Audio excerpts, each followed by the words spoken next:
ভরসার অপর নাম আয়ুষ্মান। এই বার্তাকে সামনে রেখে রাজ্য জুড়ে পালিত হচ্ছে আয়ুষ্মান সপ্তাহ।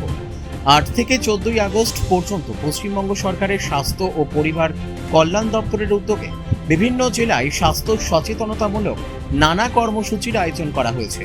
সেই কর্মসূচির অঙ্গ হিসেবে মঙ্গলবার উত্তর দিনাজপুর জেলা প্রশাসনের উদ্যোগে রায়গঞ্জে আয়োজিত হয় সচেতনতামূলক পদযাত্রা।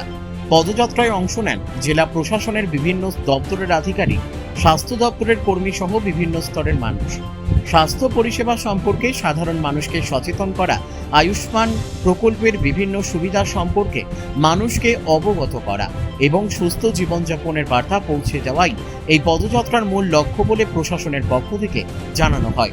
পদযাত্রায় স্বাস্থ্যবিধি মেনে চলা, নিয়মিত শরীরচর্চা, পুষ্টিকর খাবার গ্রহণ এবং সুস্থ জীবনযাপনের গুরুত্ব তুলে ধরা হয়। পাশাপাশি আগামী দিনে কর্ণজোড়া স্পোর্টস কমপ্লেক্সে একটি যোগব্যায়াম শিবিরের আয়োজন করা হবে বলেও প্রশাসনের পক্ষ থেকে জানানো হয়েছে। এই দিনের কর্মসূচিতে উপস্থিত ছিলেন উত্তর দিনাজপুর জেলা প্রশাসনের আধিকারিকরা, স্বাস্থ্য দপ্তরের আধিকারিক ও কর্মীরা সহ অন্যান্যরা। জেলা প্রশাসনের পক্ষ থেকে জানানো হয়, স্বাস্থ্য সচেতনতা বাড়াতে আগামী দিনেও বিভিন্ন কর্মসূচি গ্রহণ করা হবে।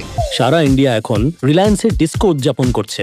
DISCO অর্থাৎ ডিজিটাল ইন্ডিয়া সেলের ক্রেজি অফারে খুশিতে ডিস্কো করছে। কেউ ডিসকাউন্টেড ডান্স করছে, আবার কেউ সরাসরি 50% অফে। তাই আপনিও আপনার নিকটতম রিলায়েন্স ডিজিটাল স্টোরে আসুন আর ডিস্কোর মাধ্যমে আপনার পছন্দের ইলেকট্রনিক্স নিয়ে যান।